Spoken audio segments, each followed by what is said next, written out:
ዳግመኛ በበደለኛ የመሆን የወራዳ የተናገፈራ ልዩ ሶስት በሚሆን በአብና በወልድ በመንፈስ ቅዱስ ቃል ትምህርቱን ነፃ የሆነው አንድ በደለኛ በመሆን በእኔ በባሪያ ቃል መሐሪ ይቅር ባይ የምትወድ አምላካችን እግዚአብሔር የዓለሙን ኃጢአት የምታረቅ የወንዶችንና ሴቶችን ባሮችን እሳቸውን ተቀበል የዘላለም ድነት የሚሆን ብርሃን ገለጽላቸው። አቤቱ ኃጢአታቸውን ሁሉ ይቅር በላቸው። ቸርሰውን ምትዳፈነና ይቅር ባይ አምላካችን እግዚአብሔር ሆይ መዓት የራቀ ምሕረትም የበዛ እውነተኛ የምትሆን የኔን ኃጢአቴን አስተስርይልኝ።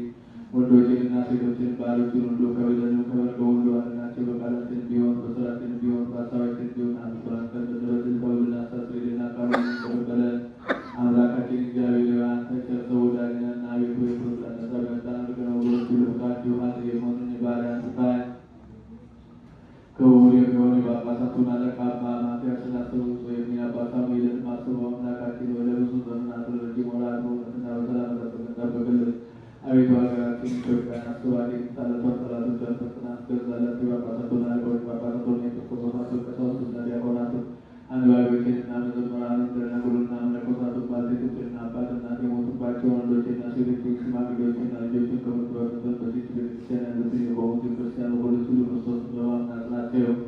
አቤቱ በቀናች ሃይማኖት ሆነው ያንቀላፉትንና ያረፉትን የአባቶቻችንና የወንድሞቻችን የእህቶቻችንን የገብረ ጻድቅን የገብረ ክርስቶስን የወለተ ማርያምን የወለተ ሰማዕትን ነፍሳት ደጋጎቹና አብርሃም ይስሐቅ ባረፉበት ቦታ አሳርፍልን።